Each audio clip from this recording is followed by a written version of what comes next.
رسول اللہ صلی اللہ علیہ وسلم نے فرمایا کہ جو شخص حدث کرے اس کی نماز قبول نہیں ہوتی جب تک کہ وہ دوبارہ وضو نہ کر لے۔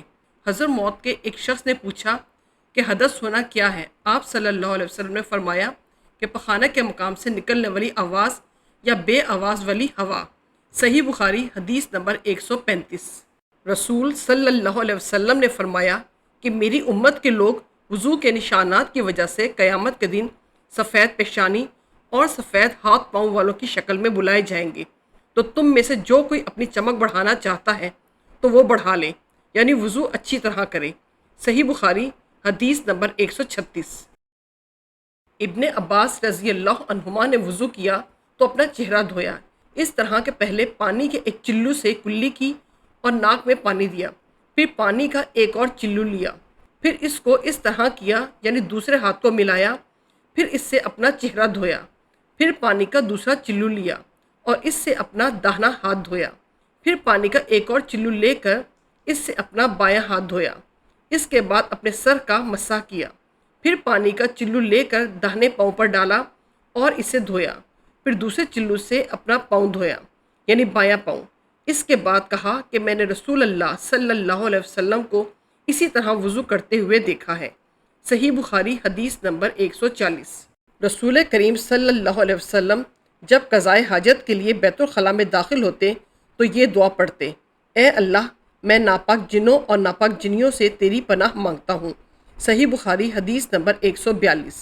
ابن عباس رضی اللہ عنہما سے روایت ہے کہ نبی کریم صلی اللہ علیہ وسلم بیت الخلاء میں تشریف لے گئے۔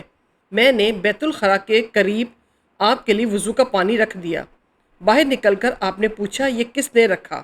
جب آپ کو بتلایا گیا تو آپ نے میرے لیے دعا کی اور فرمایا: اے اللہ، اس کو دین کی سمجھ عطا فرمائیو۔ صحیح بخاری حدیث نمبر 143۔ رسول اللہ صلی اللہ علیہ وسلم نے فرمایا کہ جب تم میں سے کوئی بیت الخلاء میں جائے تو قبلہ کی طرف منہ نہ کرے، نہ اس کی طرف پشت کرے، بلکہ مشرق کی طرف منہ کر لو یا مغرب کی طرف۔ صحیح بخاری حدیث نمبر 144۔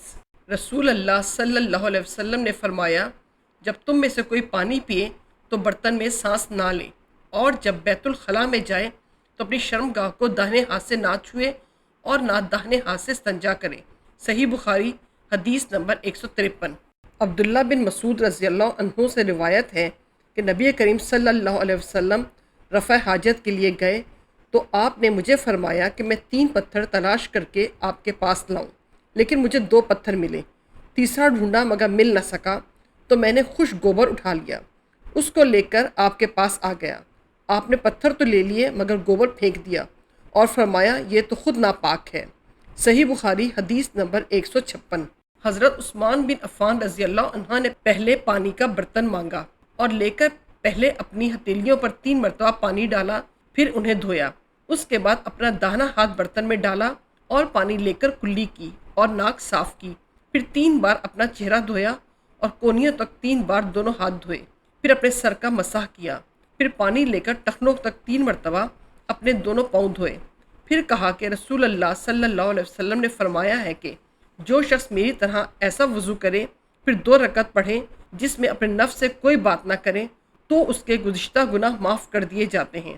صحیح بخاری حدیث نمبر 159۔ رسول اللہ صلی اللہ علیہ وسلم فرماتے تھے کہ جب بھی کوئی شخص اچھی طرح وضو کرتا ہے اور خلوص کے ساتھ نماز پڑھتا ہے تو اس کے ایک نماز سے دوسری نماز کے پڑھنے تک کے گناہ معاف کر دیے جاتے ہیں۔ صحیح بخاری حدیث نمبر 160۔